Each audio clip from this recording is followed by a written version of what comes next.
what floor she's on. Correct. Good. Yeah.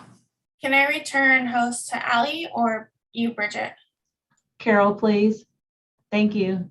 Oh, thanks.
Hello, everyone. The best I can see, we have all of our committee members present with the exception of Tom Groneman. Does that look correct? Okay. We will wait just a moment and see if board member Groneman is able to get on, and then we'll get started.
We are live on UGTV.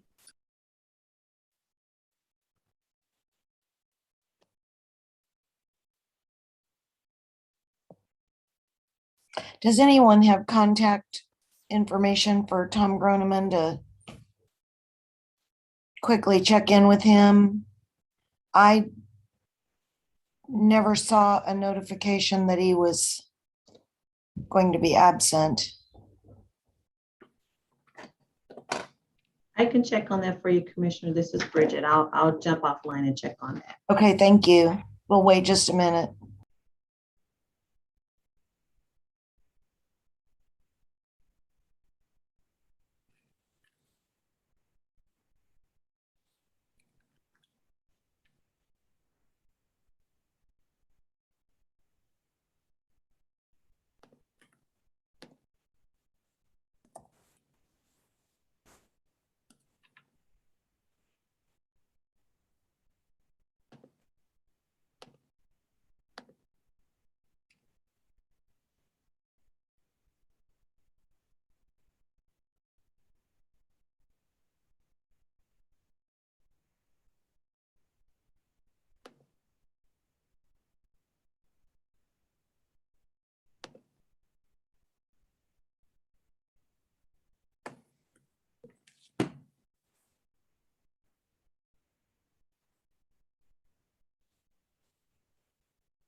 Commissioner just sent an email waiting on a response.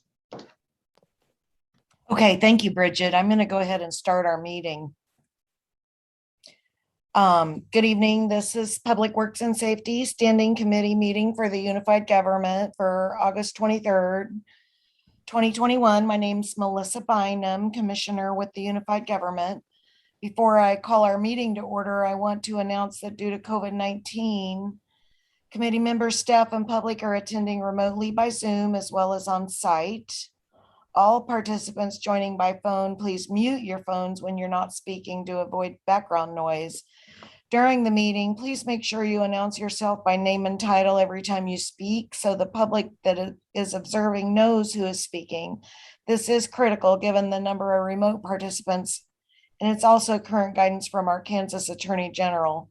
The public is allowed to participate by Zoom or submit comments by email prior to the meeting, and those comments will be included in the record of our meeting. The public may also indicate their intent to provide remote public comment by contacting the clerk's office by 5 p.m. the Thursday before the meeting. The public does have an opportunity to provide brief comments either by telephone or Zoom from the lobby of our municipal office building. I will now call the meeting of Public Works and Safety Standing Committee to order. Will the clerk call the roll, please? Roll call, Groneman. Philbrook. Here. Kane. Here. Ramirez. Here. Markley.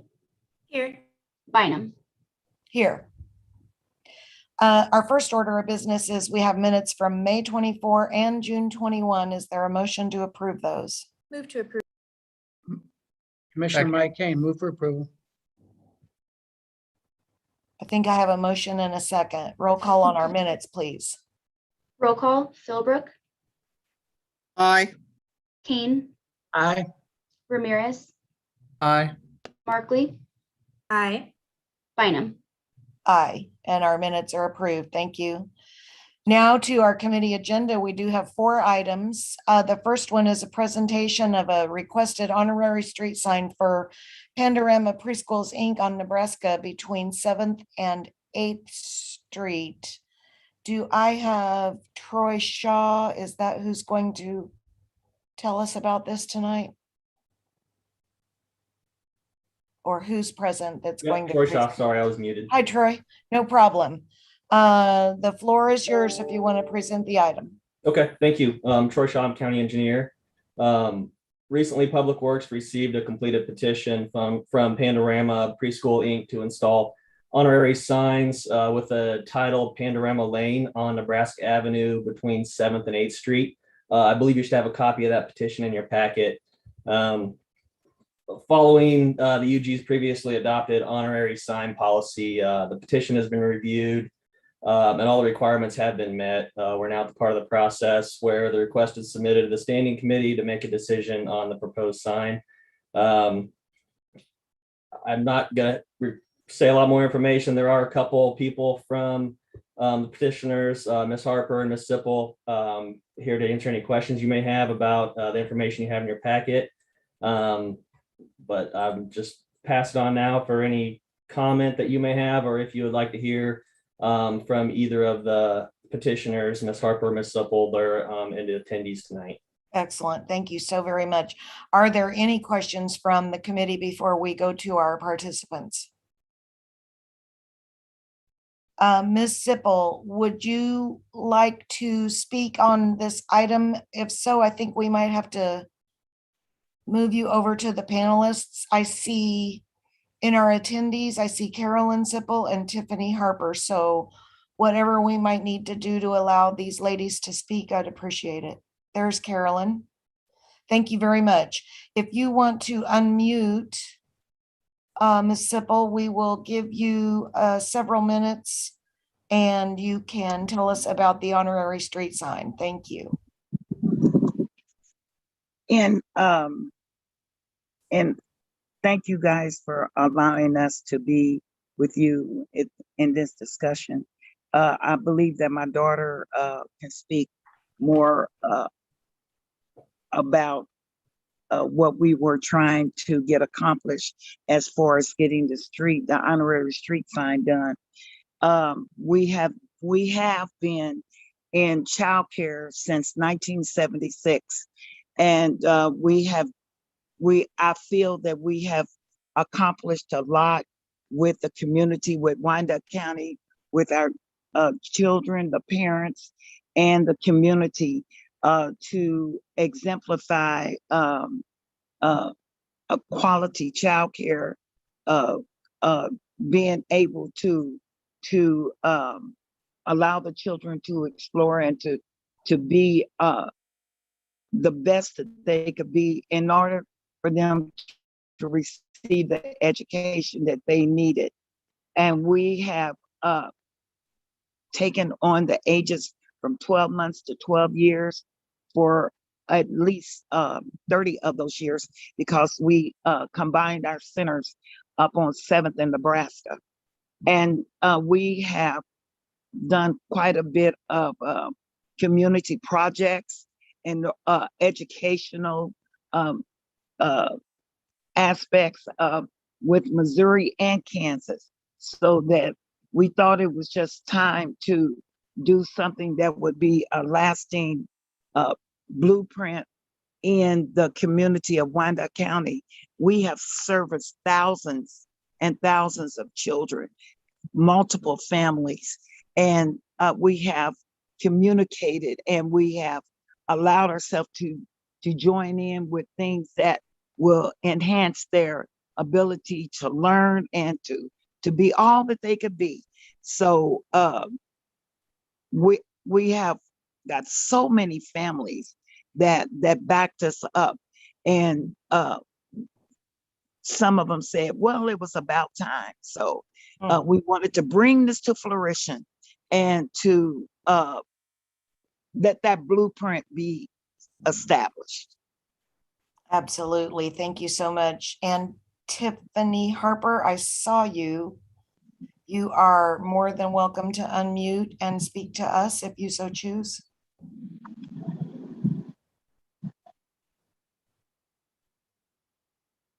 Did we lose Tiffany? Hello. There you are. Okay. You have the floor. Thank you. Okay, perfect. I'm really glad that my mom went first. First of all, thank you all very much, everyone who has allowed this to come this far. We are actually just in a position where, like she started to say and alluded to, we're at a time where it seemed to be the right timing for us to make this sort of request.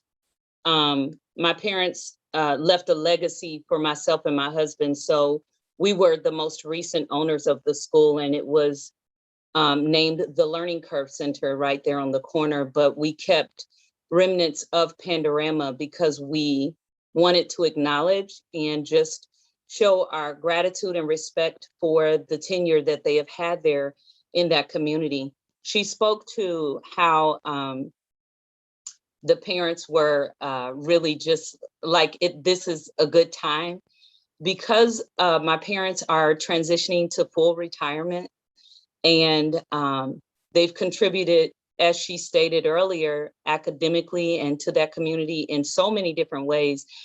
I mean, even economically, they've made really incredible contributions, staffing, volunteers, partnerships with all of the local businesses, and just major contributors. They've had a significant number of community partnerships, and we kept that going within the last 5 years alongside of them. But now the business is being sold, and then my parents are going into retirement, and it's just an opportunity for us to all acknowledge their contributions to that community. She mentioned that there was a school before the one there located on the corner of 7th and Nebraska, and it was on 13th and Parallel.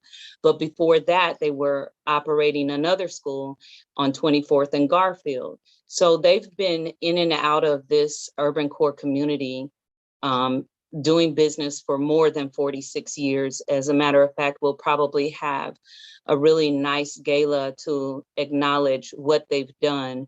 And they've served over 5 generations of families. I know this because they stop me all the time to say, your parents were our educators, or they were the owners of the preschool. And we've built relationships with these families. We've stayed in touch with them over years, and we're still in the lives of a lot of these children.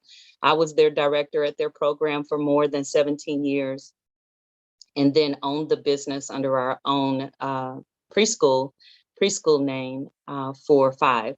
So I'm really proud to be able to make this request, but I would be really grateful, and I know that our family and so many other families would be greatly appreciative if this would be taken into great consideration, sincere consideration, based on the letter that we've written at length to just describe the experiences that have happened there. So we're super grateful to be here, and just glad that you would consider it, because it's a worthy consideration. They've both just done a lot, and we've all fallen in love with the community, and we're finding ways to weave ourselves back into Wyandotte County, even if we don't own the school. But there's been legacies of education and family and compassion and all of the things that really matter, because we got to get back to families first. So we're thankful, and I think that's all for me. Thanks again. Sure. Thank you both so much for your comments. They are most appreciated. Absolutely. We have comments coming from Commissioner Philbrook and then Commissioner Ramirez, please. So I want to thank you for being part of the community for a long time. I don't have any little kiddos, so my kiddos wouldn't have been there, but I'm sure as you have shared that there's been a lot of families that have been part of your community in education. And I think that's a great idea to show some appreciation for longstanding community folks. So thank you for bringing that before us. And before I be quiet, I'm going to move for approval of this. And I'm done. Markley. Thank you. And we have a second from Commissioner Markley. Christian Ramirez, please. Thank you, Commissioner Bynum. I'm just echoing the comments of Commissioner Philbrook. Thank you for you and your mother's continued service to this community and to our children of the community. I've worked with children most of my life. Now I work in education, so I understand the importance of pre-K and providing this essential service so that we can ensure that our children have that pipeline to education and a pipeline to a good future and career later in life. We always talk about the school to prison pipeline, and the best way to beat that is to ensure that we have good education, and that starts with our little ones. That's pre-K. So thank you for your continued support to the community. Thank you for supporting our little ones. It means a lot, and I definitely 100% support this honorary sign. Thank you. Excellent. Thank you, Commissioner, for your comments. And to Ms. Sipple and Ms. Harper, I will chime in on saying thank you from our unified government for your generations of young people that you've helped here in Wyandotte County. And we do have your application and letter in the packet. It's a legacy for sure. One that I'm honored to help be a part of bringing to some sort of permanence with a honorary street naming. So I think that's a wonderful thing we can do for these long standing families in our community who just generation after generation continue to give back to us. So I would say from all of us, we thank you for everything. We have a motion and a second on the item. If there are no other comments or questions, I will ask for roll call, please. Roll call. Philbrook, Aye. Kane. Ramirez, Aye. Markley, Aye. Bynum. Aye, and that motion carries. Thank you both again so very much. I believe, Troy, that this will now come forward to sit on a full commission agenda, correct? Correct. It'll go to full commission. Then if it's approved by full commission, we'll have the street department build and install the sign. Excellent. Thank you again. All right. Our second item is a resolution for our school resource officers, the ones that are with Turner and Piper School Districts. Did I see Casey Meyer here? Yep, I'm There here. you are. Hi. If you would present this for us, please, I'd appreciate it. Sure. Oh, can you guys see that? Yes. Okay, this is just a summary of what the agreement is. So the resolution is seeking approval of the agreements, which will allow our county administrator to execute them. But for now, it's just between Piper and Turner. We've historically serviced them. This is just an update to those agreements that we've had with them for quite a while now. The term is going to be a 10-year term, and either party has the ability to terminate with 90 days notice. And it provides one full-time on-duty law enforcement officer from KCKPD to each district. They will work in coordination with the staff there and superintendent to determine where they're needed and what they need to provide there. And then our reimbursement back from the district to the unified government is listed there. For this school year, it's $30,000. That's historically what we've been doing annually.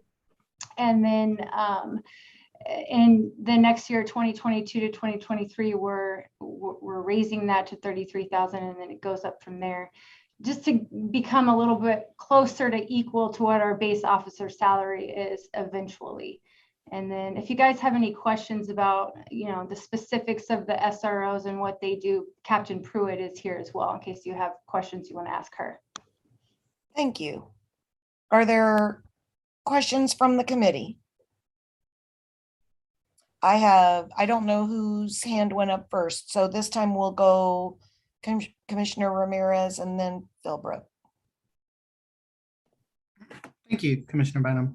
I think, Casey, you mentioned the question I was going to ask, just to give if Officer Pruitt Captain Pruitt, sorry, could provide a description of what our SROs do for the school districts and the schools, so that's the community members who are watching can have a better understanding of what our SROs actually do for the district. Yes, thank you. Captain Pruitt here. So we currently have the 3 SROs, and their main duty is to provide security for that school specifically. They can also work after school activities as well as needed, but they do typically will attend any of the school board meetings as well. Then they will, generally speaking, walk the halls during passing periods, lunch breaks, be in and out of the classrooms when needed, and then just stand by if there is, some sort of altercation, disagreement within the school. That officer will handle that and will handle all the reports that do come out of that school as well.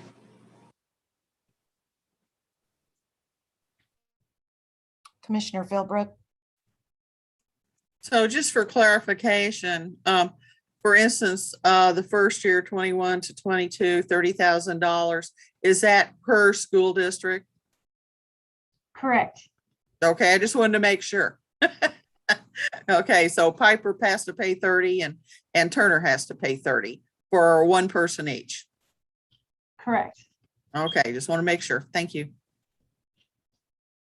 Casey, it's Melissa Bynum. Along that same line, our Kansas City, Kansas police officers are making their full salary and benefits. This just happens to reflect the amount the school district is reimbursing us for. Is that correct? That's right.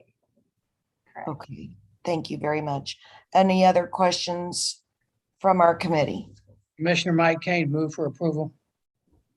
Commissioner Philbrook, second. Excellent. Thank you. We have a motion and a second on this item. Are there any comments from the public, please, before we vote?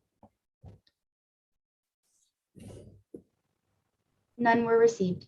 Thank you very much. Okay, roll call on the motion. Roll call, Philbrook, Aye. Kane. Aye. Ramirez, Aye. Markley. Aye. Bynum. Aye. Thank you very much. That motion has been approved.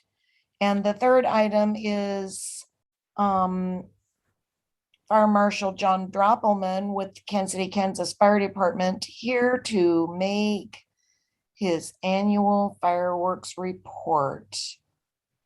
Mr. Droppelman, I know you're here. There you are. I will hand the floor to you, and I believe you have some slides, do you not? Oh, no, you don't. I do. Let me You start. do, that's fine.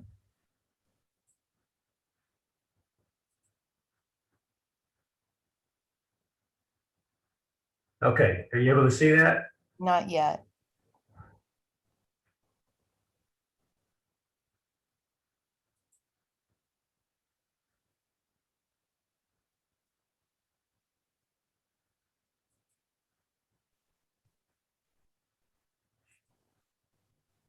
All right.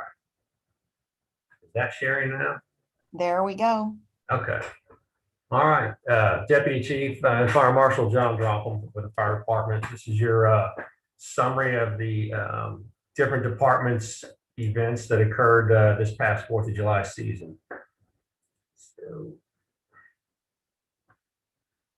there we go. Business licensing. There were a total of 35 stands this year. You can see the fees that were charged. The fees charged per stand, depending on how large they are. Over 3,000 square feet has to pay a higher fee. that generated a little over $39,000. The stands were also required to post their typical $1,000 cash bond. That's to make sure that all the cleanup, everything's removed from around the stand by the end of the week, and all of them complied with that. So the $1,000 cash bonds for each one were refunded to them. That is not a part of that 39,000 that you saw on the previous screen. Here's a little bit going back. This is what the unified government takes in on sales taxes. We don't have the 2021s because they won't be released until next year. So as you can see, in 2020, we took in a little over 51,000 in taxes from the sale of fireworks in our city. That was based on 34 stands. I will say that in 2020, I think every stand but two sold out of all their products. So I don't know if the increase in revenue is a reflection of more sales or less sales for more money or what. I don't have any way of getting that information, but you can see. Chief Droppelman, it's Melissa Bynum. I think in 2020, we just wanted to blow stuff up. That may be. Everybody wanted to get out. Boy, there was a rush to buy that stuff. And come 7 o'clock on the 4th of July, pretty much every stand was out. And as we were going by doing the closeouts, a lot of the your constituents were out there wanting to know what stands still had some left. And we were trying to communicate that with them as best we could without having them race around to the few stands that were left. So between the business license fees and sales tax that came in from last year's sales, there's your total that the UG took in regards to the sale and distribution of fireworks. Air quality, that's their report. So they have a particulate monitor there at 10th and State. This past year, their peak reading for any 1 hour, and that would have been on the 4th, usually about 9 o'clock at night when it gets the worst if you've ever been out in it. That's what it was. It slightly violated the EPA's standard for a period of time, and that was reported to them to make sure that they're aware of, you know, what our air quality was like during that time. It's a requirement to report that to them.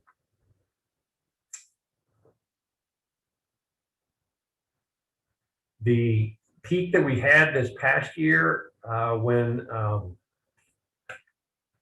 Mark Weckworth with air quality tabulated all this, that was the highest single hour peak that they did record ever since they've been able to detect that stuff. So even though we had fewer stands, I guess they sold more. Everybody shot it out at one time. It was on a Sunday this year, so more people used the weekend instead of spreading it out throughout the week. There's your chart for the past that 5-day period. Parks and Rec, that's their report. The big thing you'll see there in their Parks and Rec report was we did have damage to a bathroom out there at Pearson Park. Somebody detonated a bunch of fireworks in there, and it cost about $1,000 to have it cleaned up and repaired and painted. There's a photo of it there. If you can see that. It's like they threw a couple of cakes they bought in there and some large rolls of fireworks. I believe that was on the night of the Turner Rec fireworks display.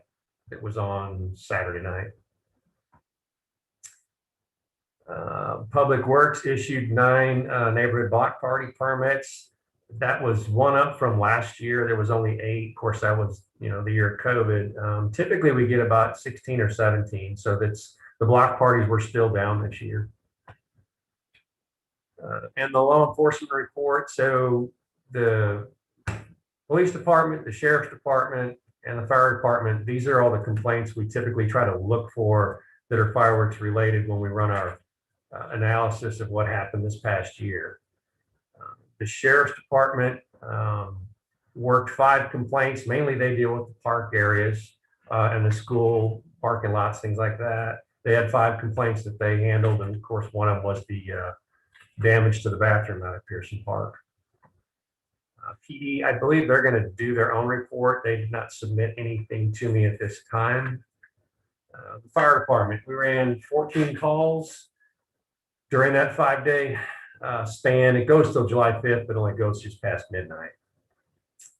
We had 4 dumpster fires, a commercial trash can fire, some other rubbish fires, and 6 EMS calls. So no house fires this year. We did have a fire up against the building down off Kansas Avenue that damaged the paint on the outside, but nothing that caused it to close down for any period of time. It was more cosmetic damage to it. And it was just from improperly disposed of fireworks. Somebody was shooting them there, swept them together, put them up against the building where they shouldn't have, and they reignited and burned the side of the building a little bit. The illegal fireworks this year were our biggest issue. Whoops, I lost that. There it is. We had 3 people lose significant parts of their hands due to the half sticks and quarter sticks that they were choosing to throw and use. And then 1 juvenile lost a fingertip or 2 with actually just regular fireworks. They were holding them instead of lighting them on the ground. There's your total property damage that the fire department recorded from the incidents that we ran. Just under $2,600, which was a pretty mild year. That's the number of hours that myself, the inspectors, and the number of miles that we drove between all these stands for that. Actually, those miles are accumulated starting on the 27th or 26th. That's when some of the stands start going up and wanting to get their initial inspection. So we do have to commit some time to that beyond the 29th of June. The fire investigations report, they logged about 23 hours of overtime on the different incidents that they had to investigate. As you can see, there's 2 pending arrests waiting for the criminal use of explosives where people blew their hands off with the fireworks. And then we issued 2 warnings. And if you're wanting to kind of compare it year by year, I threw this together. So there's your number of stands over the years. They've kind of been going down, although last year and this year were kind of COVID related. So some of the stands didn't get to, I guess, go up when they would like to. Medical incidents typically stay the same. Your fire incidents have slowly been coming down. We really didn't have a significant year of building fires. The last one was in 2016. That was when we had 4 of them. So hopefully people are paying attention to the safety PSAs and being a little bit more careful about what they do. With that, if you guys have any questions, I'll entertain them. Sure. Thank you very much for the report. I guess I have a question for the other commissioners on the committee. I had maybe a handful of requests from constituents, requesting that we stop allowing fireworks. I was curious what the other commissioners heard from their districts. If anybody, Commissioner Ramirez.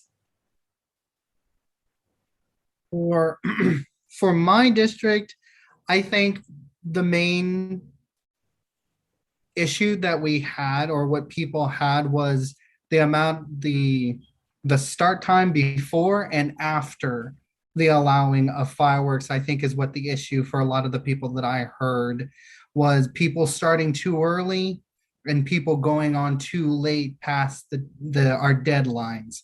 And other than that, I really hadn't heard anything. And I know that kind of issue is kind of something that's hard for us to control and to look out for. But that's what I've heard. I haven't specifically heard straight from someone that they want to altogether outlaw fireworks. I know that was also, it was brought up about, the restroom that happened, where they blew the fireworks inside the restroom. And I knew some people were talking about, why we should ban fireworks in our parks.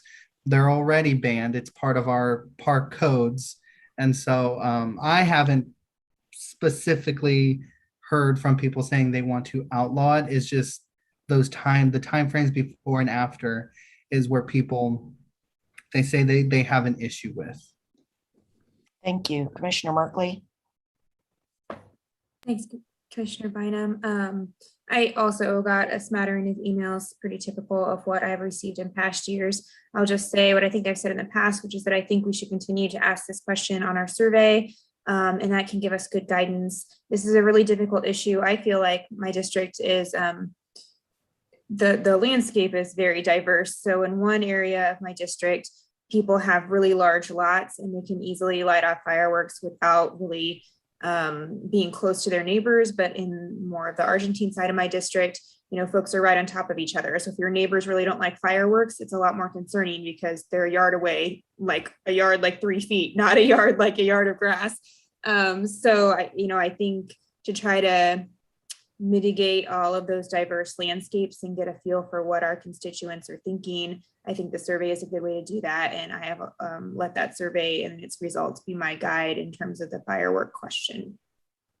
Thank you. I agree. The survey is the way to get the best community feedback. And I think 22 is a survey year, so we'll know by this time next year.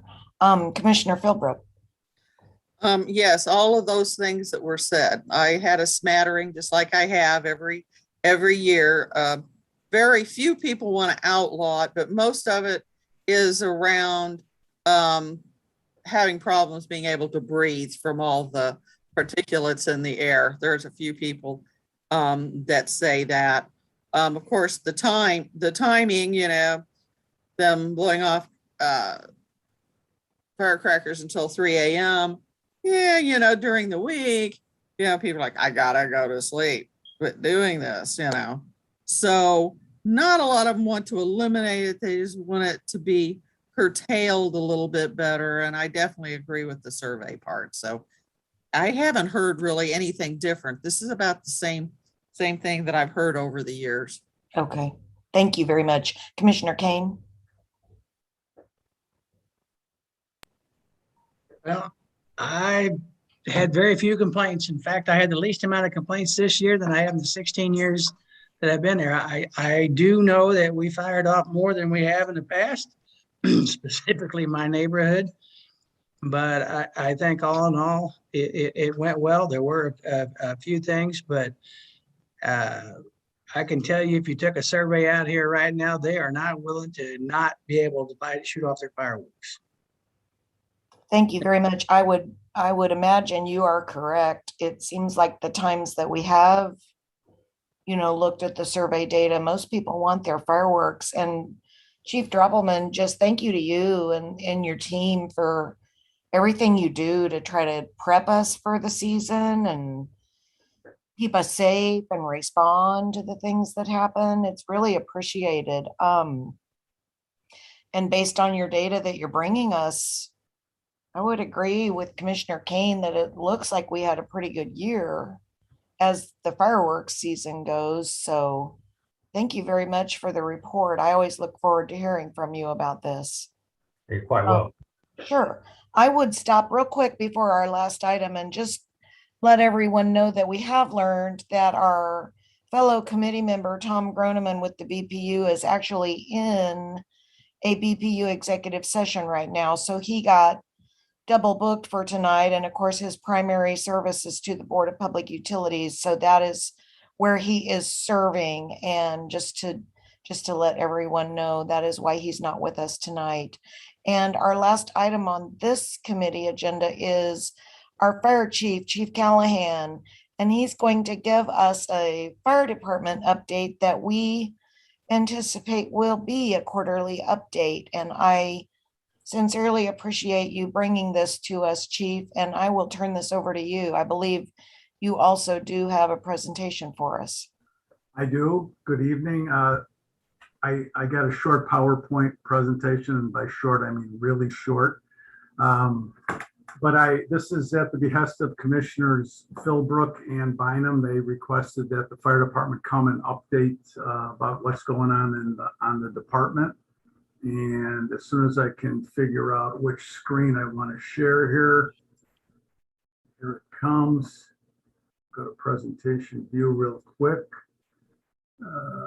Obviously, that's the wrong starting point. Okay, here we go.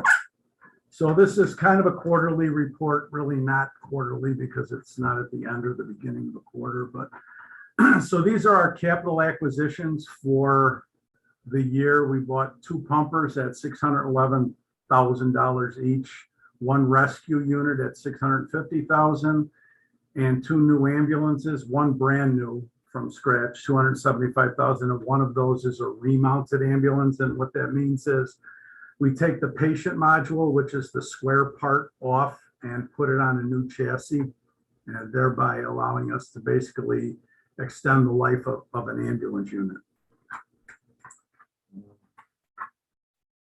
The next slide is personnel during the quarter. So we hired 10 recruits and they began training on the 15th of July.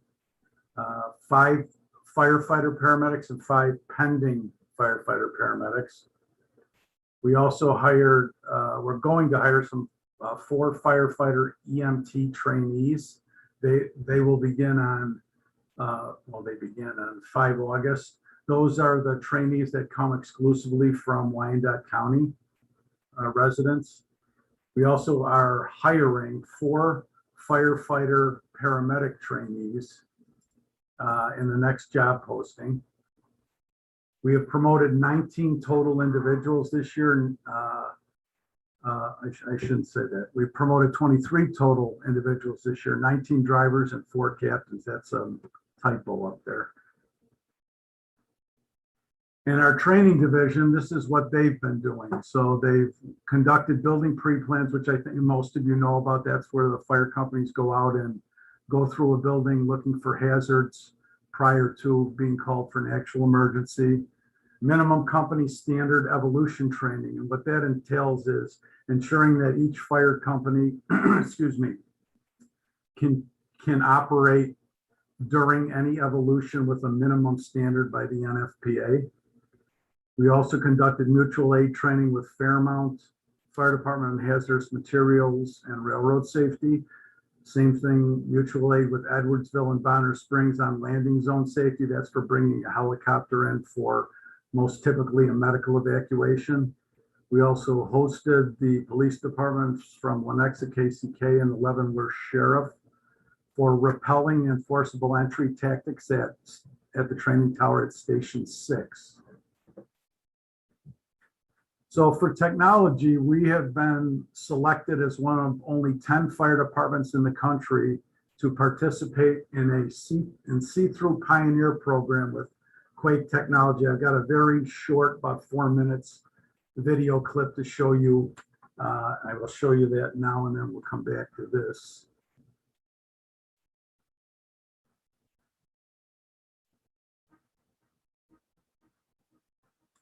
I am a captain, the Menlo Park Fire Protection District.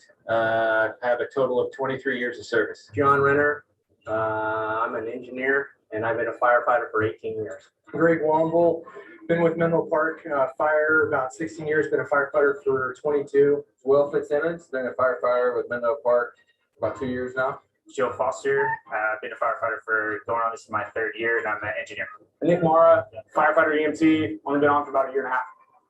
Something like this, to have a tick camera in your mask and to free up your hands, I think you're going to see a lot of buy-in. Once somebody gives it a try, once they actually put their hands on it, use it in a scenario, they're going to see that thermal imaging goes way beyond with the Quake system.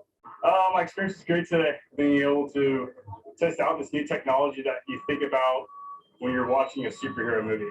The first reaction of any firefighter who's been doing this a long time is to resist change and move away from technology. The biggest thing that we have to worry about is firefighter safety. Searching a room, having knowing temperatures and flashover conditions, fire behavior, victim searches, crew continuity. To have that ability in your mask is it's only going to help us. It was incredible. I don't get a lot of time with thermal cameras at all. The way we do our searches, typically it's anchored based by a captain. The see-through technology is amazing. It absolutely is. It's cutting edge. It separates thermal imaging from anything out there in the market. New technology we used today was incredible.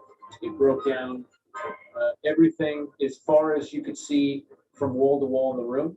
This takes it to that next level. You can use both of your hands. It was clearly the fastest that I found a victim out of all 3 drills. Great to be on the new front end of the technology wave and pulling in. It's going to make a huge difference in our day-to-day for searches. I've got a lot of experience using thermal imaging cameras. Dating back to the military, we started using them before they were released to civilian world. This specific technology sets it so far apart from even what we have today. I put it on and it's like you got to get used to it for a second. You get your bearings. I mean, it's cool. You're walking through and got an outline of the whole room in green. In all my years in the fire service, NFPA has been around to make us safe and to keep us alive, to keep us healthy. To not have this pass and the NFA standard would be a very sad thing. Having the ability to catch yourself from falling, to search for victims, to assist your crew, to pull hose line, it was just a completely different experience than anything I've ever experienced before. I was able to see all the walls, all the poles, all the stairs really easily. You see the outline of my finger. It was crazy how quick and how easy it was to search. Unbelievable. There was no wasted steps at all. We're down to what, 15 minutes, maybe 10 minutes of error. We're helping equipment. All that error really adds up. So you need every single drop. The see-through technologies, it's pretty amazing just how it gives you depth in a room, shows all the edges, really allows you to flow through a room to do a search much quicker. You can clear rooms, clear areas that normally the TIC doesn't give you the depth perception that you really need or want.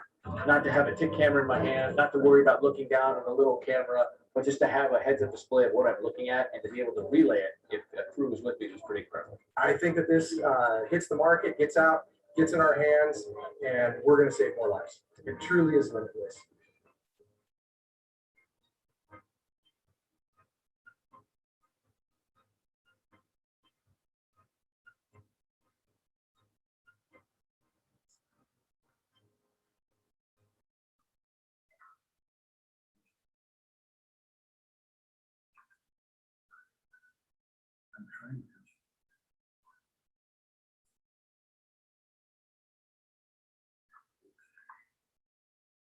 Trying to go back one slide here. There we go. So as I was discussing, we're one of only 10 fire departments in the country that have been selected to participate in this. We can talk more about it at the end if there's any questions, but fundamentally what it is a thermal imaging camera that you don't have to hold with your hands. It also outlines the room in green. I don't know how many of you have ever been in a smoke-filled room or structure, but you can't really see anything. This provides you the ability to see everything in the room. It also additionally points if a firefighter is trapped or in trouble, all the firefighters in the structure get an arrow pointing towards that firefighter. Additionally, if there's no firefighter in trouble, the technology points the firefighter to the way out of the building. So if they get disoriented, there's an arrow in the heads-up display that points you out of the building.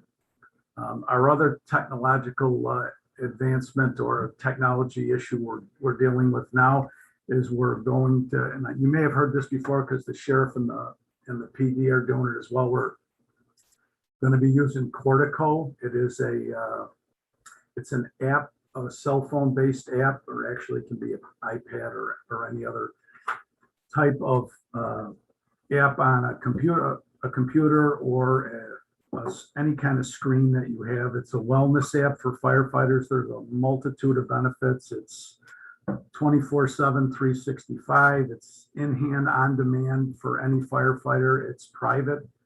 It's confidential. Same thing.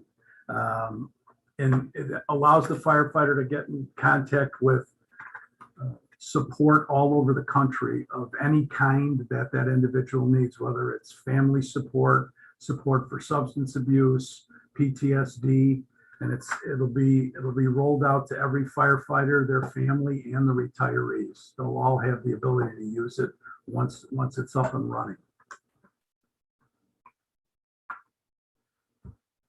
So on station construction and renovations, the new Turner Station is going to break ground the first quarter of 2022. Costs have risen significantly from 6.9 million to 9.3 million. That's a 34.8% increase.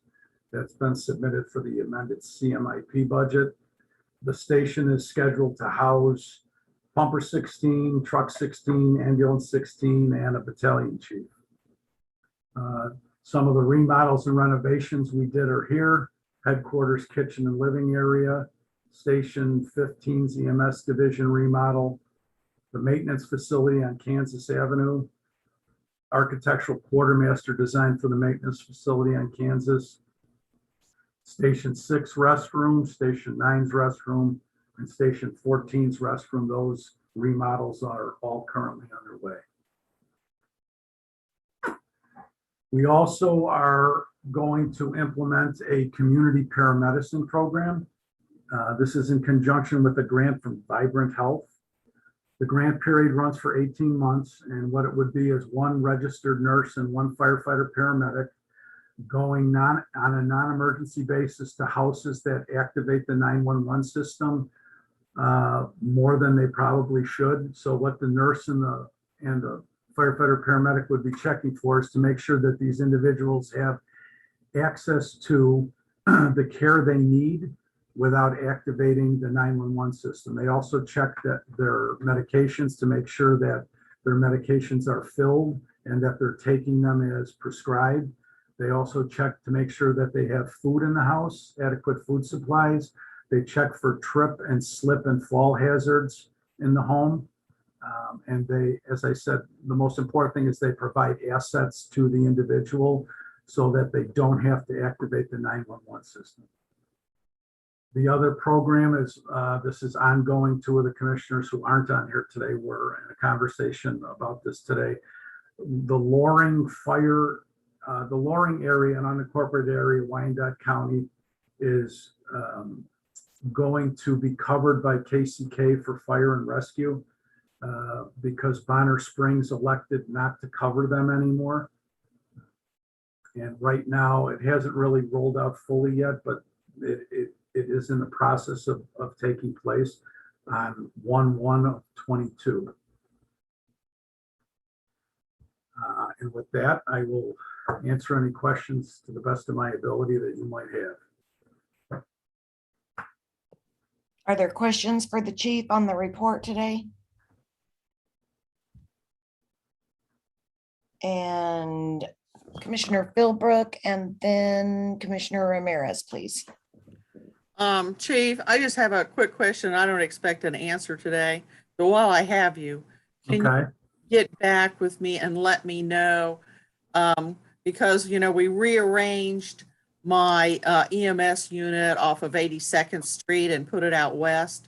And that was one of the busiest ones. And so can I talk to you sometime about how many calls they're getting from where they're going and, you know, how my coverage is doing and all that sort of thing? Absolutely. Okay, so I'm after that. Just heads up. Thanks. Okay. Commissioner Ramirez. Thank you, Commissioner Bynum. Thank you, Chief, for your report and your update. It's always good to know what's happening. My question, since you're going to be coming to us quarterly, so I have some questions about that may have happened in the past. My questions start about the safer grant positions that we applied for, and my question is, how many of those have been filled? 18. All of them? Yes. Great, that's awesome. Because I know the main reason we applied for them so that we increase some of our pumpers to 4 members. Which of those pumpers have been increased to 4 men or 4 members? Sorry. Okay, so 0 right now because the individuals are still in the academy. Okay, so they're still going to the fire academy. Correct. Okay. I just wanted to see, because I was curious. I know that was something that happened last year, so I was just wanting some follow-up on that. Sure. So thank you. You're welcome.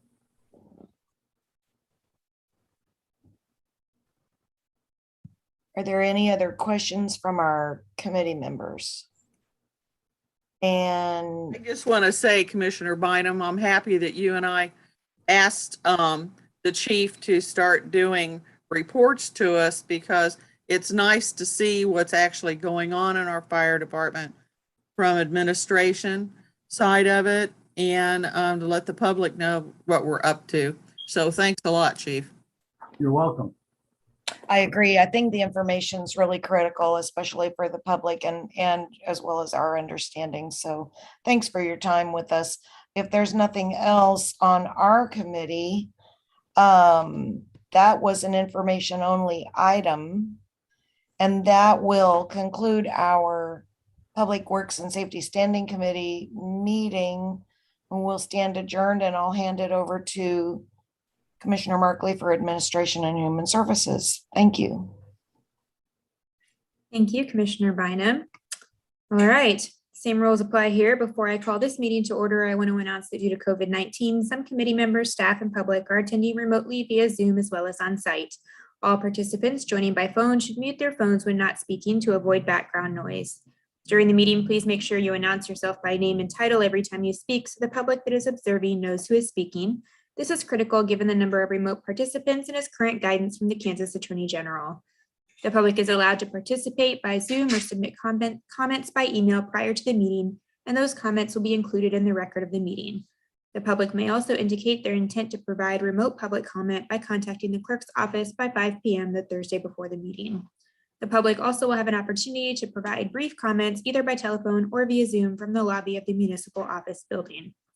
I will now call this meeting of the Administration and Human Services Standing Committee to order. Would the clerk please call the roll? Roll call, Philbrook, Here. Kane, Here. Ramirez, Here. Bynum, Here. Markley. Here, thank you. There are no revisions to tonight's agenda, and our first order of business is the minutes from our June 21st meeting. Is there a motion for approval? Bynum, move for approval. Kane, second. We have a motion and a second. Roll call, please. Roll call, Philbrook, Aye. Kane, Aye. Ramirez, Aye. Bynum, Aye. Markley. Aye. Moving right along to our committee agenda. We have two items. Item one is a presentation of the records management policy. Brett Deichler and Monica Sparks are going to present.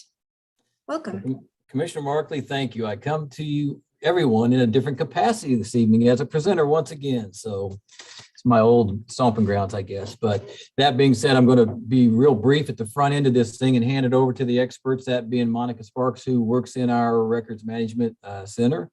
And just to let everyone know, it's for information. Again, once again, we've been operating under a lot of these policies and guidelines just by the nature of what we do for quite some time now. We do have Mr. Conway here tonight for legal as well, but I will let everyone speak, and I'll probably run a synopsis at the backside and give you a little close out there and a chance to converse and serve questions or support questions at that point in time. So Monica, you want to take over? Thanks, Brett. Good evening, everyone. I'm Monica Sparks, your mailroom services and records manager. And tonight we just wanted to come to you and kind of update on what's going on in the Record Center and what we've been doing. First of all, this past year, we have been working very closely with various departments in the UG to actually confirm records retention schedules. And for those of you that don't know what that means, every record has a period of time that it should be kept, and we operate under the Kansas statutes. But when we were reaching out to departments, one thing that we heard a lot was the Record Center. Oh, you must mean dead storage. Yeah, we send our stuff down there and we kind of never know what happens to it. We know we're not a very exciting division, but we also know that we are very much alive and that we are working very hard to preserve and protect the records of the organization. We consider ourselves very important guardians, and we understand the need to be active in all facets of the organization. So where is the Record Center? Because we had a lot of questions about that. We have two different sites that we work from. One is here at the Public Health Department, and the other one is an offsite warehouse. We house records in both places. And what you see here is our inventory. This is our physical inventory that we verify every year. It is fluid. A key component to projects or other things that the UG may be involved in is records are always created. So the more active we are, the more projects that we have, and as projects grow, more records are created. And we knew that we needed to kind of account and adapt for all those records. And I'll highlight for you these 134 books here in just a second that you see listed. So one of the handouts that you had was our draft policy. It has been in the works for a while, but we felt that a policy was the key to moving forward. It provides consistency. It ensures that we have legal compliance, that we are preserving our records, and is efficient and cost effective. The policy also establishes standards and procedures. It acknowledges that. Hey, Monica, if you want to stop for a minute and tell your coworkers to shut your door or something, so we can. There we go. Thank you. We got that. Thank you. All right. Apologize for that. So what this policy does is a lot of things. And in your handout, we gave you kind of an overview that highlighted everything. But a couple things that I wanted to kind of point out for you is that this policy establishes standards and procedures. It's going to create uniformity throughout the UG for records. Another question that we got was, well, these are all government records. Aren't they all kept for the same amount of time? And no, that is not the case. We've given you some sample records here, and one of them that I really wanted to talk about was agenda packets, because that impacts every one of us here. Agenda packets, according to the state, are only needing to be maintained for 5 years. However, in talking with the clerk, there was a decision made that because they have so much history and because they provide so much information to everyone, that those agenda packets are now kept permanently. We do have an idea that we're going to be converting these digitally, but we are going to be keeping them permanently so that we can always go back and share the information and, you know, address any concerns that anybody may have as to why an issue got to where it was. This policy also kind of establishes the need for an advisory role when it comes to technology, any technology that's purchased throughout the UG, because so much of it deals in records. And records, it doesn't matter whether the record is on a piece of paper or whether it's digital. It is still a record, and we still have to preserve and protect that record for future. We have established an advisory committee. That advisory committee will consist of a member of the administrator's office, a member from our legal team, a member from our technology team, as well as the Record Center, and then also a member from our purchasing team. These individuals were chosen because this gives us an opportunity to know not only what's happening now, but these individuals have the knowledge to know what's coming, and they can share that knowledge, and we can be prepared for the future as we go forward. And then this policy also creates records coordinators from each department so that we have someone that we can point to when we need to talk about records. In working through this with our legal team, Jeff Conway, we talked to our municipal court administrator and determined that municipal court is kind of a unique situation. And this policy acknowledges that and also establishes that municipal court can have their own standards, and we have a written policy now for them. So this is our current workflow that you see here. You can see how everything kind of flows through until records are disposed of. This may take a year. This whole situation may take 20 years. It may take 50 years. But right now, everything that we do is on paper, and we are very paper intensive. It can be very cumbersome if you're trying to find something. I know we had a situation a few months back, about a year ago, where we were looking for information on the GM plant in Fairfax. That was back in the 1980s. And as far as I know, none of us that are here now were there then. So we really didn't have that knowledge, but we needed to find it. And we were successful in finding it, but it did take a few minutes. So we are looking and have been looking at what is the future. And the future of records management is going to be inventory management. How do we control that? So we are in the process and have been for several years. I actually took over as records manager in 2018.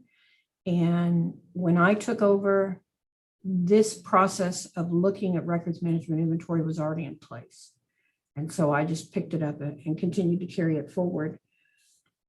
We've been very methodical about getting this software and what we were looking at, because we needed to establish, first of all, what did we really need?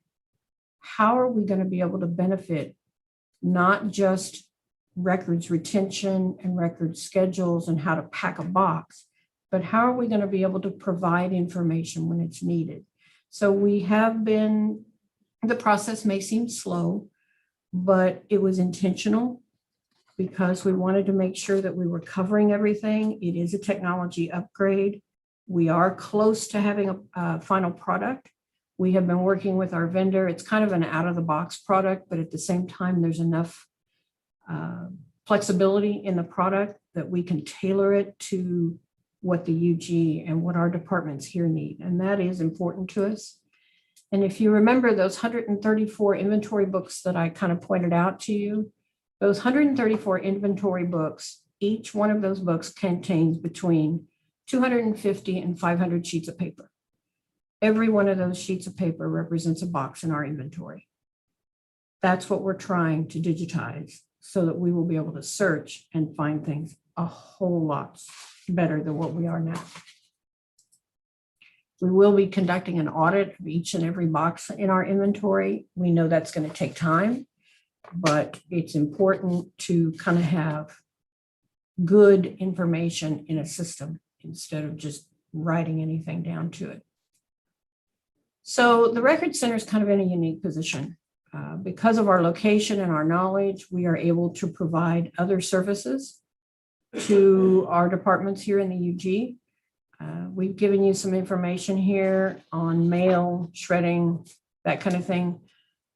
Last year, when everything changed, the building closed, we knew that we needed to adapt because mail never stopped.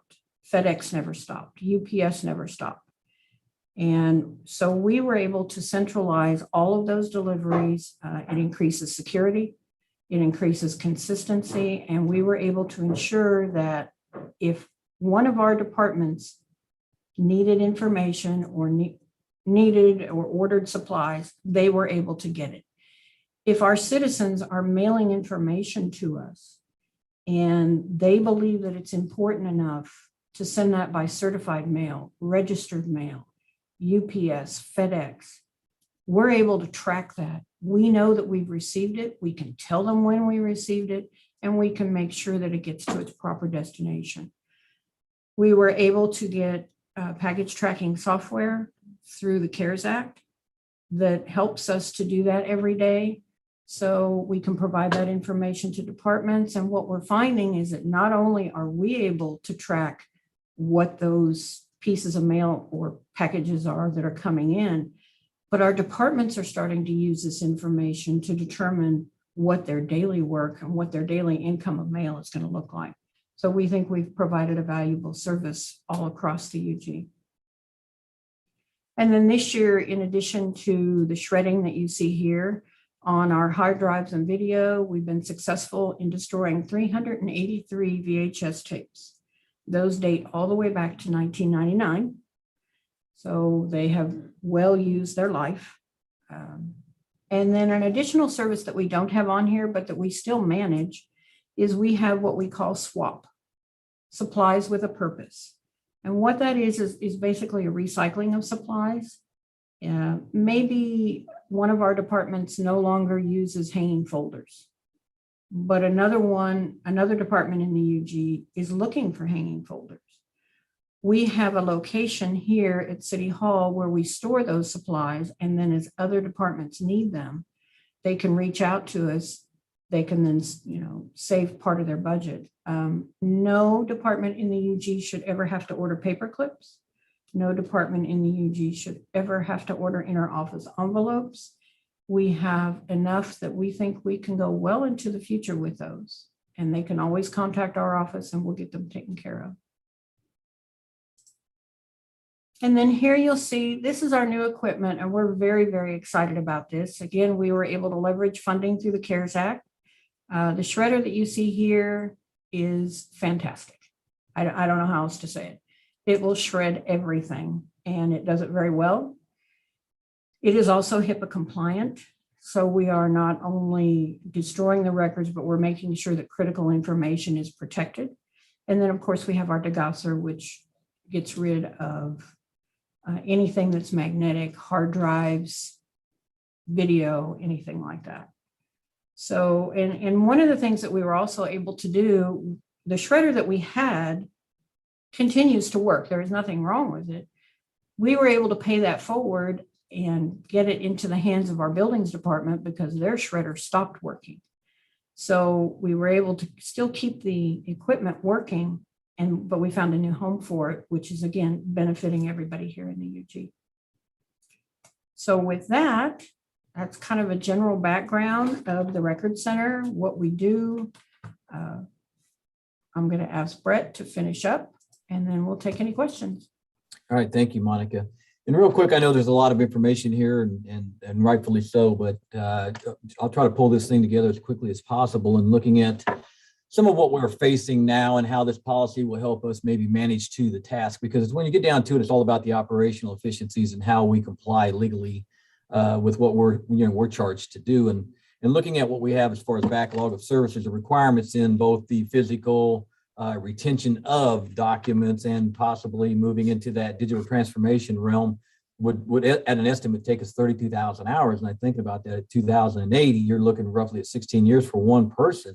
And this isn't to put the fear factor out there, it's just to tell you that, we are in the middle of a challenge that is not necessarily something we can climb out, like Monica said earlier, out from in just a few years. It's something that's going to take an exponential charge maybe.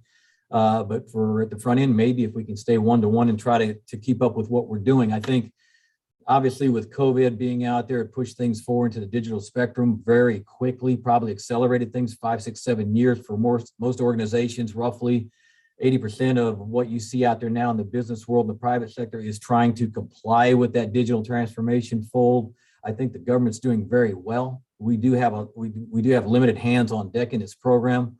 But at the same time, it's a question of how do we progress? If you were to add in the middle here 2 full-time employees and utilize the equipment and training, you're still behind for a while. I think what we're trying to wrestle with is to maintain a policy and keep our elbows at the table, in the advisory role as the unified government moves forward and operates under the guise of what we're trying to conform with here. And I think it's easy for us to sit back and forget sometimes that this thing's downstairs, but at the same time, when we're putting in new enterprise solutions, as an example, it allows us to at least have a voice at the table to make sure that the congruency and compliance and all things that work and play well together in parallel are there for us to help the organization perform well. And looking back at, the influx of this inventory is going to always remain dynamic. And hopefully we don't have to scan too far into the arrears to exemplify some of these things that cause us to look at those 32,000 hours and we can let some of those things come off on their own retention schedule just by time alone. Some of those things, as Monica mentioned earlier, don't always do that. And I know that that's a tough thing to swallow, but we do have to retain certain things forever. And I'm just trying to help us manage to the best of our ability. But I can say that this is really about inventory management, about process improvement at the base of all of it. When you get down to consistent retentions, the efficiency in the management resources, some of the new tools we've acquired recently, it's there. The process is there.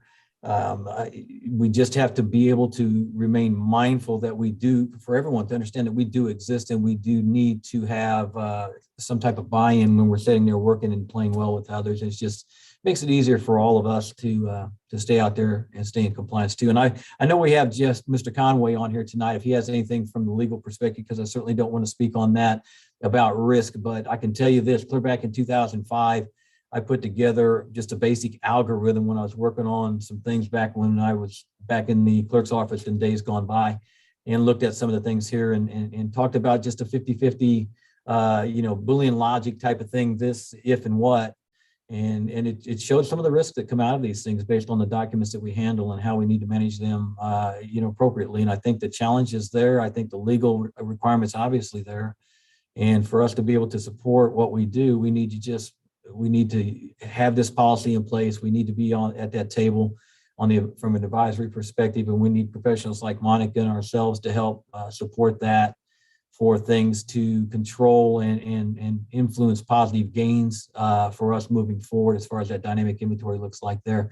And Jeff, I'm not sure if you have any more questions, or Monica, anything to add to that, or this slide in particular. If not, I'm going to turn it over for Q&A so we can get things wrapped up here. But I would just definitely say thank you for allowing us to present this tonight, because the policy does exist. It's out there for an FYI. It really does need to be adopted at the, I believe the CAO level. There's a reso out there from a while back, but it's something we need to look at and for consideration and conversation moving forward. So I'll turn it over for our staff and any follow-up questions at that. Well, first of all, from personal experience, I will say, Monica, I appreciate what you do very much. I am the records retention policy holder in my normal job, and getting your arms around the information and getting people to understand that they have a job to do in terms of helping you preserve records is really difficult business. So I appreciate your efforts there. Then I'll also say I had the misfortune once of working for a company that went bankrupt. And from that experience, I can tell you, every desk has way more paper clips than they ever needed. So I appreciate also your efforts to keep us efficient and to try to make sure that we're not ordering supplies we already have, because that, again, is a difficult thing to do. Are there other questions from the commission? Commissioner Markley, thank you. I just wanted to say to Ms. Sparks and Mr. Deichler and everybody involved in this kind of work, it's really behind the scenes kind of work, and it's not dramatic, but it certainly is important. And just a couple of things that it highlights for me. Number one, I think the public is often unaware of the need for these kinds of divisions in the government and the people who run them and keep them running, and just the notion of the things that we must do to stay compliant with state laws. It's really important. And sometimes I just wonder if our constituents understand the many, many correlations between state statutes and local government. So in this regard, we're clearly staying compliant with laws that have been put in place, and it's all for the protection of the members of the community, frankly. But just sincerely, thank you for the work that you do. It's hidden away from sight, and yet it's so vitally important. And we probably have other offices doing that same kind of hidden work that, nobody ever brings forward to explain to either us or the community the importance of those kinds of jobs. So just wanted to say thank you. And I really appreciate the presentation. It was really well done. So thank you. And to everybody that works on your team. We appreciate that immensely, and I can tell you that there's a lot of hard work that does go into this, and I know Commissioner Markley's been there, done some of that. She can certainly attest to that, but we do thank you for everything that that you do as well, and we appreciate you giving us the time to come out in front today and put a little bit of this in front of people. All right, any other questions from the commission? Okay, this item was for information only. Thanks so much for your presentation. We will move along to item number 2, which is an update on communications, and Ashley Hand is going to present. There she is.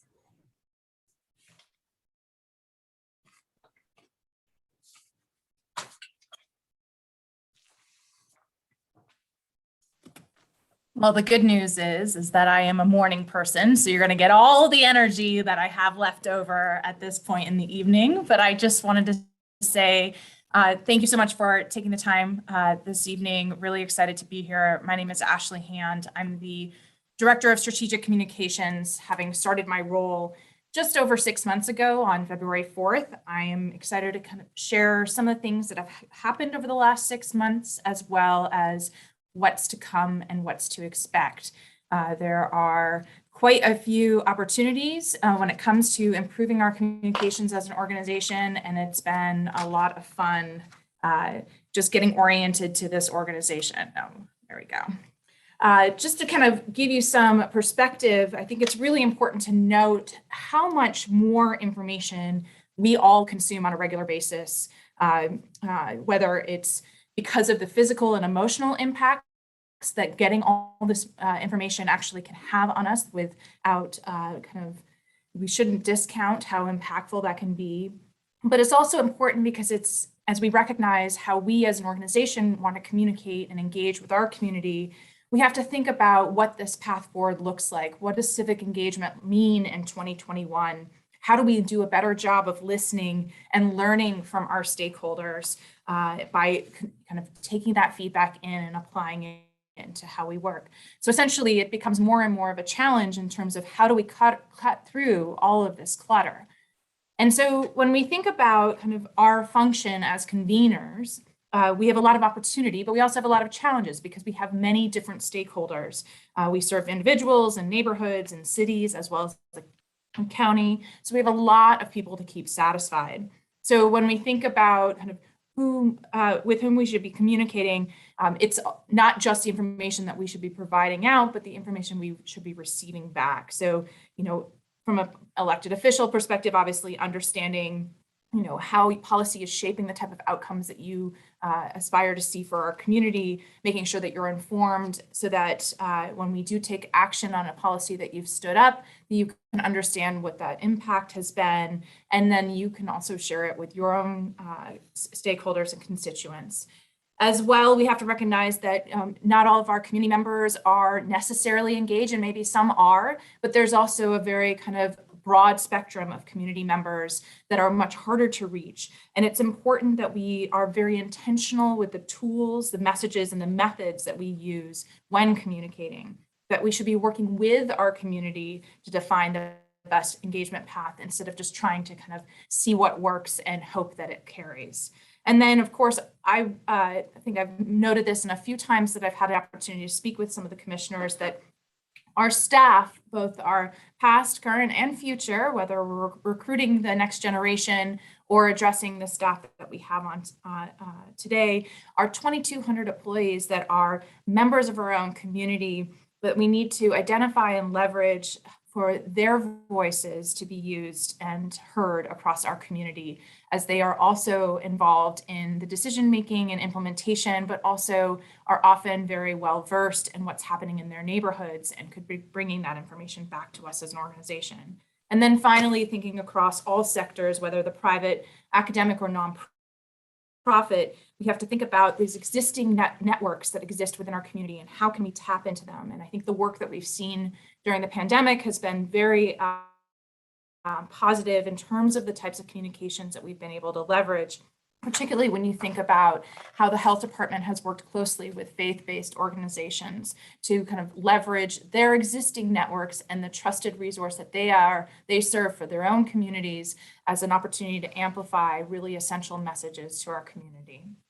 So when we think about all of the different kind of opportunities that we have to leverage communications, whether physically, in person, with engagement and outreach opportunities or events to bring people together and foster culture, to the physical newsletter of the citizen and postcards like what HR just sent out for recruitment, that needs to be balanced with the digital, which is often more affordable, easier to kind of execute, more readily available in many ways in terms of the production of communications. However, we cannot forget the fact that we do have real harsh realities with the digital divide in our own community, as well as the reality of people wanting to pick information up from where they are looking already. So we must meet people where they are, because this one size fits all approach does not work, and it ultimately requires a much more comprehensive content management strategy.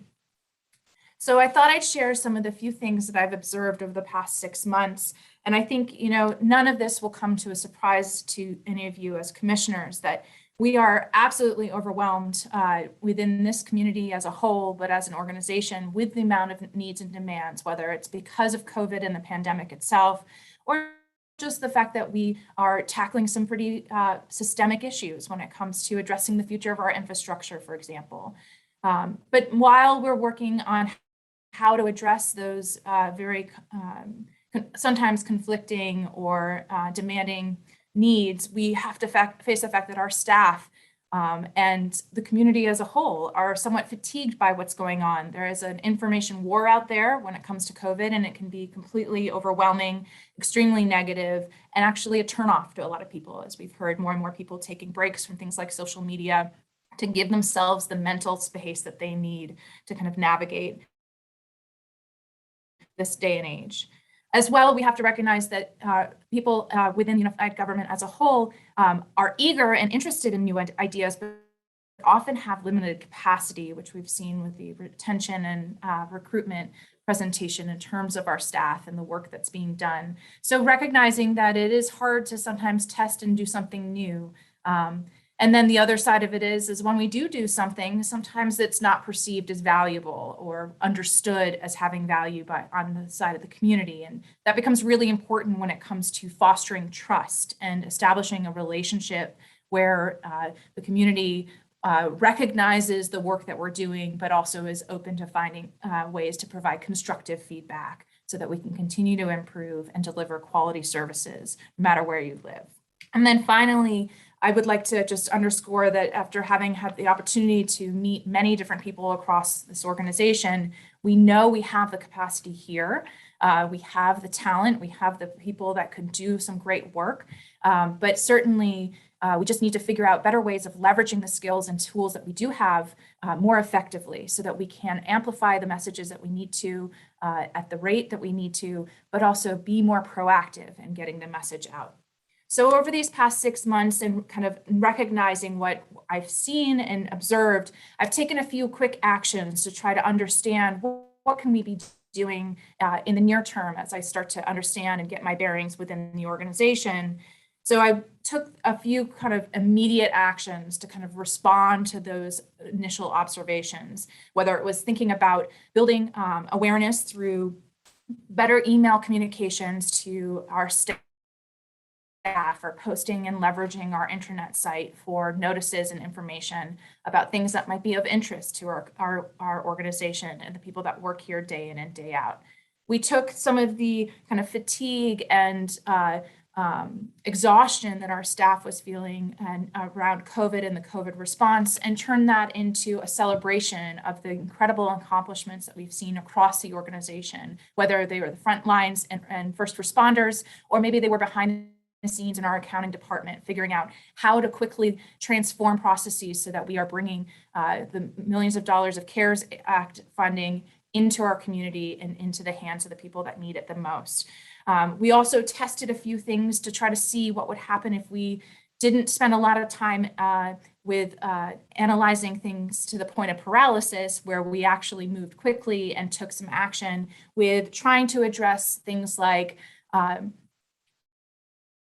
grassroots efforts to respond to a community need when we had to close Parkwood Pool because of a pandemic and staffing issues. We turned around and offered the community opportunities to create their own pop-up parks with several supplies and a kit of resources that were available to 10 community groups across Wyandotte County. We also leveraged new technologies to try to test what it was like to provide different ways of engaging in a budget discussion, for example, with the commission. We also looked at things like building networks through our kind of convening the strengths of multiple entities through our involvement, whether it's getting directly involved in something that's internal to the unified government or taking and working with other networks that exist across the region to start to understand where can we start to bring in resources to help support our organization and the work that we're doing, and doing that by sharing more regularly where we are, where we'd like to go, and how people can help us. And then finally, to kind of address some of the capacity issues that I noted earlier, we launched a strategic fellowship program with the opportunity for different representatives from departments across the organization to come together on a monthly basis to share best practices, to talk about where we should be going as an organization when it comes to our communications, but also to build a new internal network of capacity as we start to think about how our staff members can now work together to solve problems instead of working within their respective departments. Now they can reach out to other departments that may have similar issues, similar challenges, but maybe a creative solution they hadn't thought about in the past. So when I think about what I'd like to do moving forward and what I bring forward for you today are the goals that I've established for strategic communications moving forward. One is to continue to support system level solutions. So this is about thinking about how can we ensure that we can maintain a high quality of care when it comes to the types of communications that we create.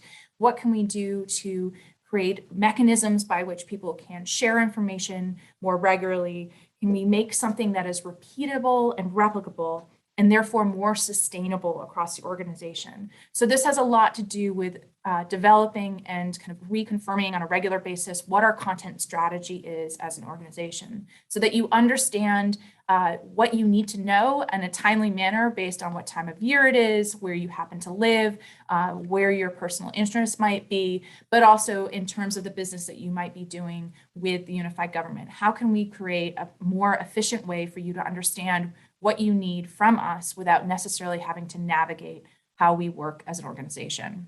The second key goal is really around our local pride, investing in our future by understanding that we are a very unique community. We are also a very unique organization, and supporting that strong sense of service and pride and continue to bolster programs such as SOAR, which has been a very effective way of engaging the community in the beautiful kind of neighborhoods that we all would like to see, but also thinking about things like, can we promote local entrepreneurship and local businesses through standing up a 913 day, for example, similar to the way that KCMO does something like that for 816 day. Not too far off, and a real opportunity possibly to consider.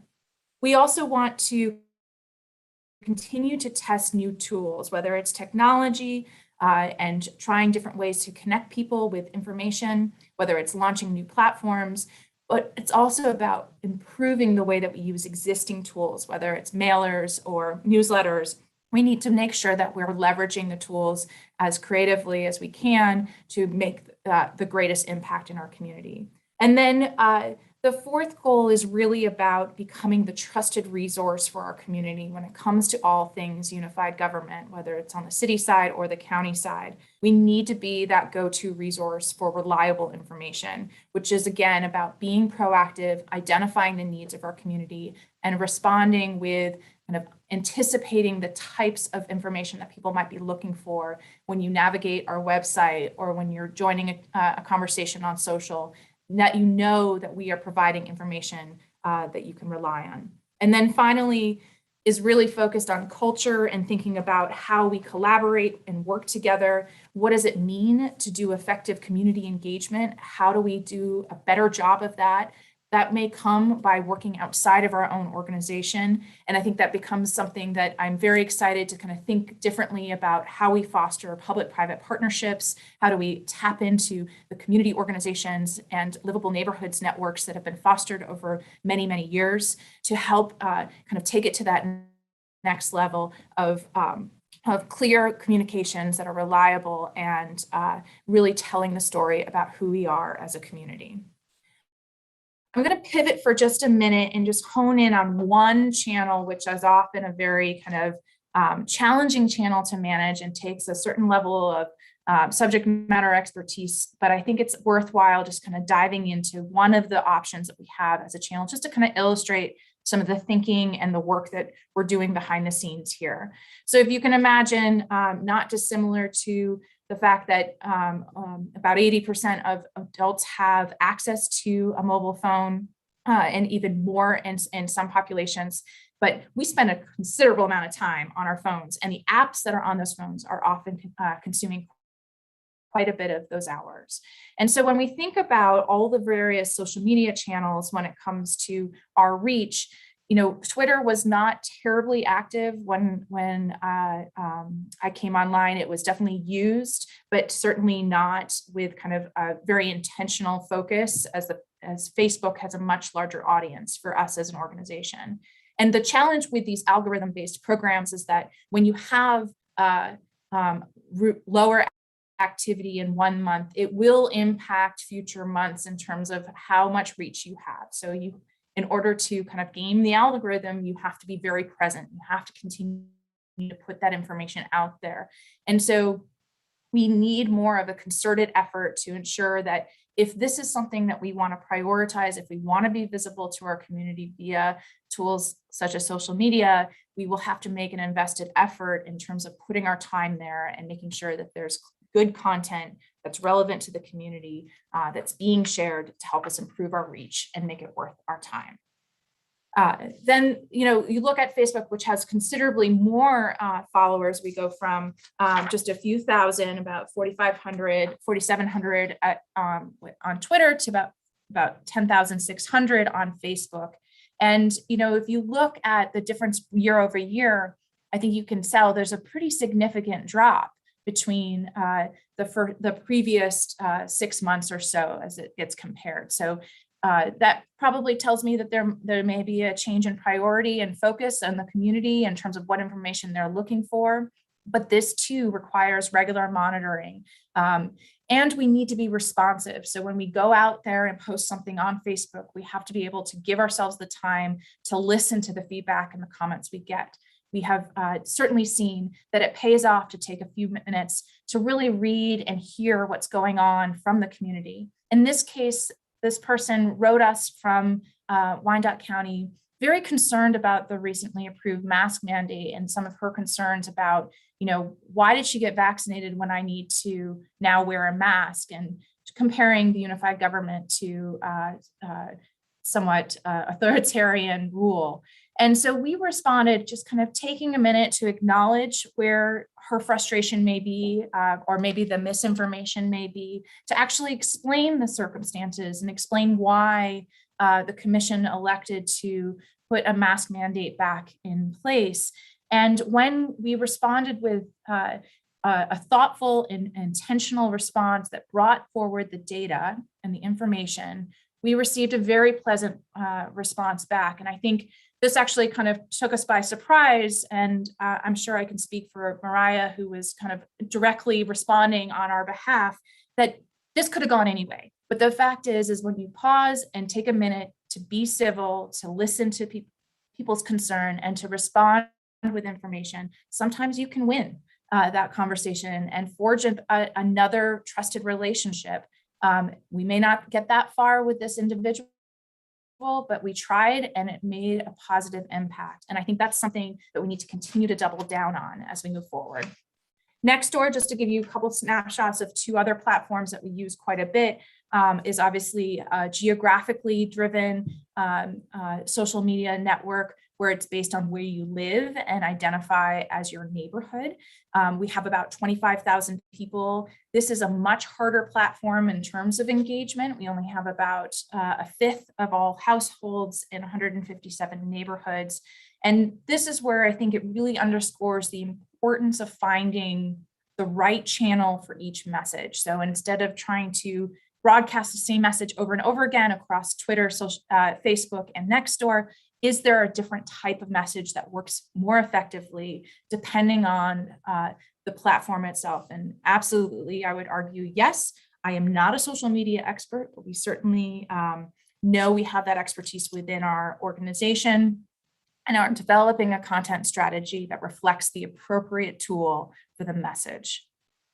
And then another one that we've been leveraging more recently has been our LinkedIn page, where really it's an opportunity to kind of highlight the really wonderful stories about the careers and development among our own staff. And in this case, one of our top posts was with the announcement of Ms. Obert as Director of Parks and Recreation, which I thought was very interesting to see that this would be such a well-received post. But I think this is important because it's an opportunity for us to humanize ourselves as an organization. We too are people at the unified government. We're your neighbors within Wyandotte County. And so being able to kind of celebrate the successes of our own organization is an opportunity to recognize our staff as appropriate, but also to share the opportunities that of what it might look like if you were to join unified government as a potential employer. And so the last kind of component of the social media kind of channel that I wanted just to share with you a little bit is this Zen City pilot that I've mentioned in the past with a few of the commissioners. This is what we call a social media sentiment analysis tool. And basically what they do is they create a bunch of algorithms to basically scan all publicly available social media content that is out there within the boundaries of Wyandotte County. And what they can do is they can start to understand kind of the types of things that people are talking. In this case, they looked at this specific area and said, okay, over the course of the month of July, these are the types of things people were talking about. They are also able to tell you whether or not they kind of skewed on the negative or positive when it came to overall sentiment. And this is an interesting opportunity for us to start to understand what's happening outside of social media channels that we may not manage directly, but are kind of talking about things that we care about, whether it's workforce development, mobility, or public health, or perhaps even public safety. And I think one good example, just to kind of show you how this works, is that immediately following the approval of a mask mandate earlier this month, Zen City provided us with this snapshot saying, listen, it may be hard to understand sometimes, and we tend to hear the loudest voices tend to sound the most negative, but actually, generally, the sentiment was very positive as a response to the decision to require mask use indoors.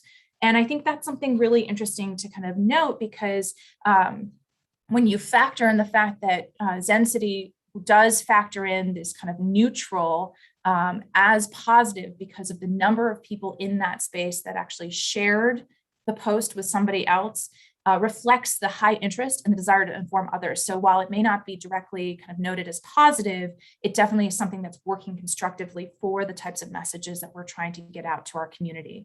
So with all this being said, this is not a perfect tool.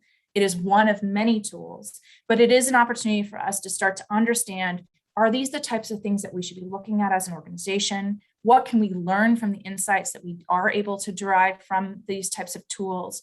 And what will it do to change the way that we communicate moving forward to ensure that we are leveraging this type of insight and feedback as part of our process of continuous improvement? So when I think forward to these 5 goals that I've outlined for you, I think there's a couple of key considerations. One, our number one priority is to build trust. We need to do our jobs to be proactive, to be open and transparent, and very intentional in the types of outreach that we do, because we have to recognize that not everyone will receive information the same way. And so we must be very, very careful to ensure that we are sitting down at the table and asking ourselves not just who's at the table today, but who isn't at the table today, and what do we need to be doing to make sure that there's a seat. This next key consideration is about our engagement capacity as a whole. So we need a countywide standard as an organization for what engagement looks like. We need to understand and ask ourselves those key questions when we start getting involved and reaching out to the community about what is this? What are we trying to accomplish here? Who is it for? And how do we measure success? We need to build some of those standard operating procedures and templates to help our departments be better suited to go out into the community and collect the type of input that they need that can be done in a constructive way to help inform service delivery, but also help the community understand what it is that we're trying to do together. The third consideration of the 4 considerations is really about leveraging channels and languages and even cultural sensitivities to understand how we can make our communications more accessible and more universal. This is where, if we can start to kind of break down those barriers that are somewhat unintended, but are inevitable because of the technology and the amount of information that's floating around on any given day, this is where we start to provide real value. And that starts to kind of build our credibility in being a trusted resource, but it also brings more people to the table because now they start to understand how they can participate with us because we're now offering those options.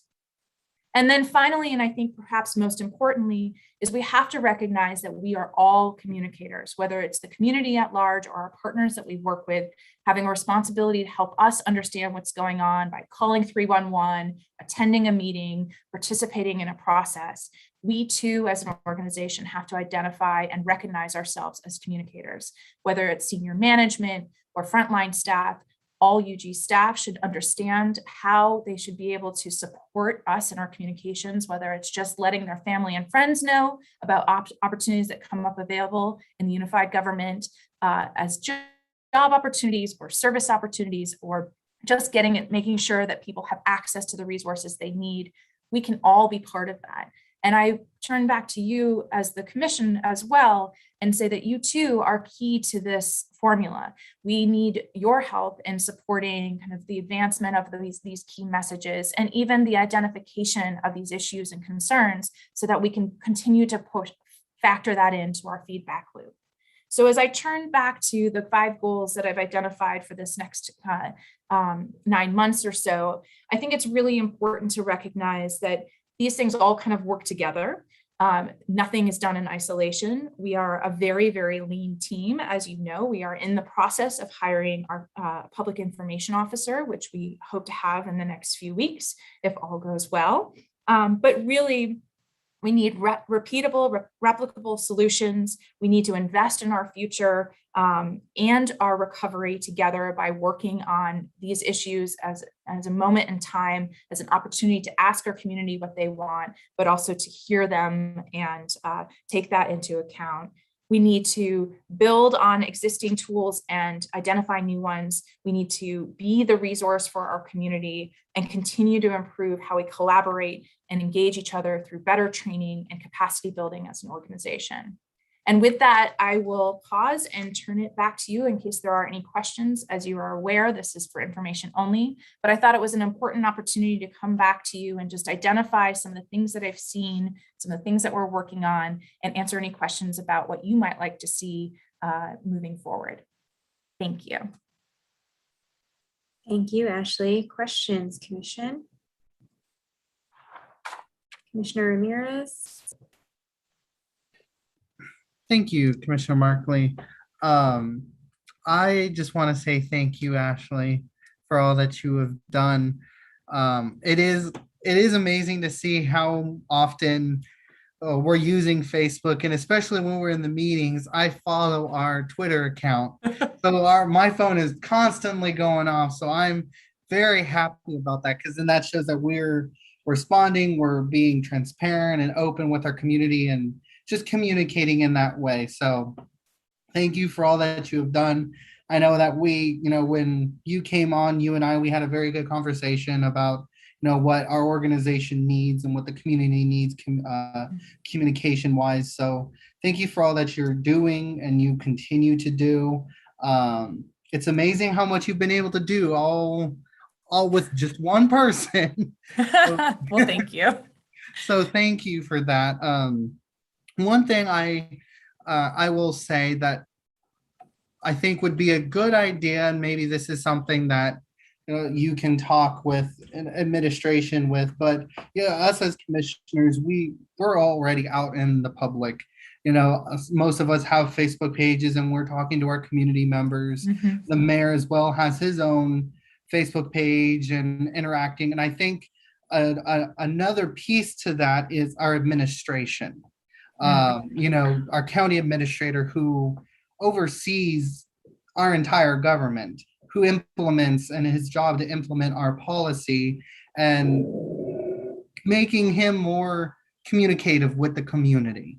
They see him all the time presenting to us and sitting with us on the dais when we were there. But being able to hear from him outside of those meetings, I think would help and put a face to what he does. Like I said, most of us up here are up on who are elected officials. We're already out there. And I think it would be very, very beneficial if we had the administration out there as well, just as we are. So that's just something I hope that you take into consideration and you look into. So thank you.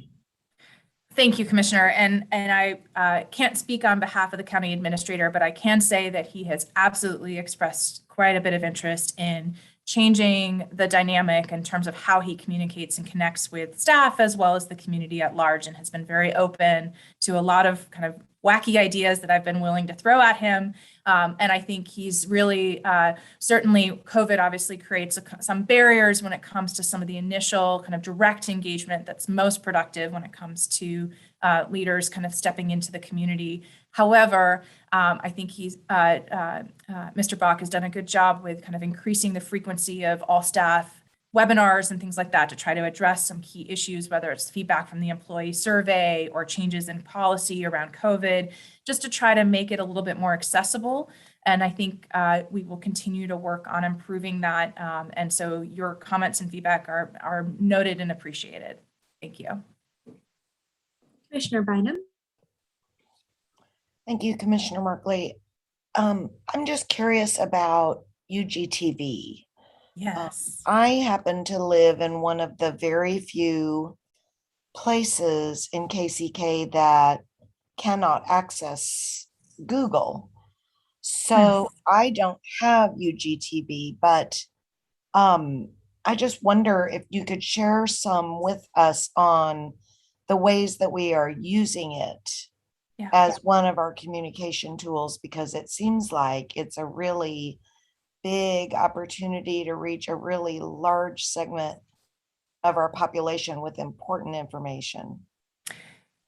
Yes, Commissioner, it's an interesting challenge, and I think we are up against a generational issue here when it comes to households that have cut the cord, so to speak, that no longer have a cable service available to their house because they are exclusively Netflix or Amazon Prime or any number of those streaming services. So it does have some barriers facing it as a tool.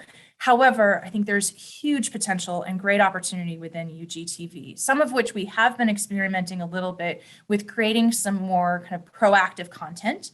For example, we created a small segment around tax sales, explaining to the community what these things are, how do they work, what's the process.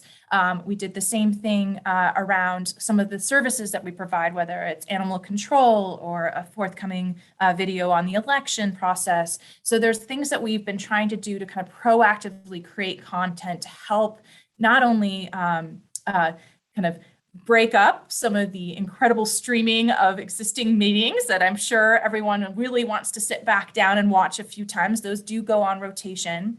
But by creating some original content, we think it's an opportunity to create some interest in UGTV as a whole. I also see considerable opportunities within our own facilities to make sure that UGTV is available if possible. When you come in, a TV should be possibly streaming our own channel would be a great opportunity. So those are things that we'll be looking at. We're just kind of working on that content strategy overall, with UGTV playing a really important one. Because the content that we create for UGTV is usable elsewhere, whether it's on our website, which is relatively new, on our YouTube channel, or just as something to share on social media, because we know that'll get a lot more eyeballs when we have video to share. So those are the types of things that we're absolutely thinking about.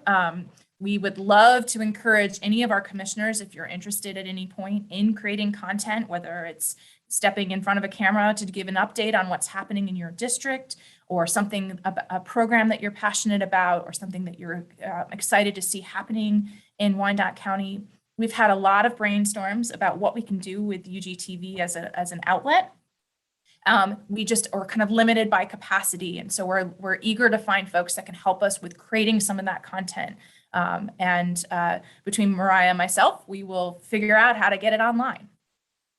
Thank you. Do you happen to know, for example, the number of folks watching any given meeting? For example, I know we all can tell you that when we're out in the community, and this is long before COVID, you know, you go to the grocery store and somebody stops you and says, I watch you on TV. And I always say, thank you, because it's really important that you watch. Yes. Yes. But is there a way to know? As far as I understand it, and I may have to I'll have to revisit this for you, Commissioner, just to make sure I am absolutely correct in what I'm saying.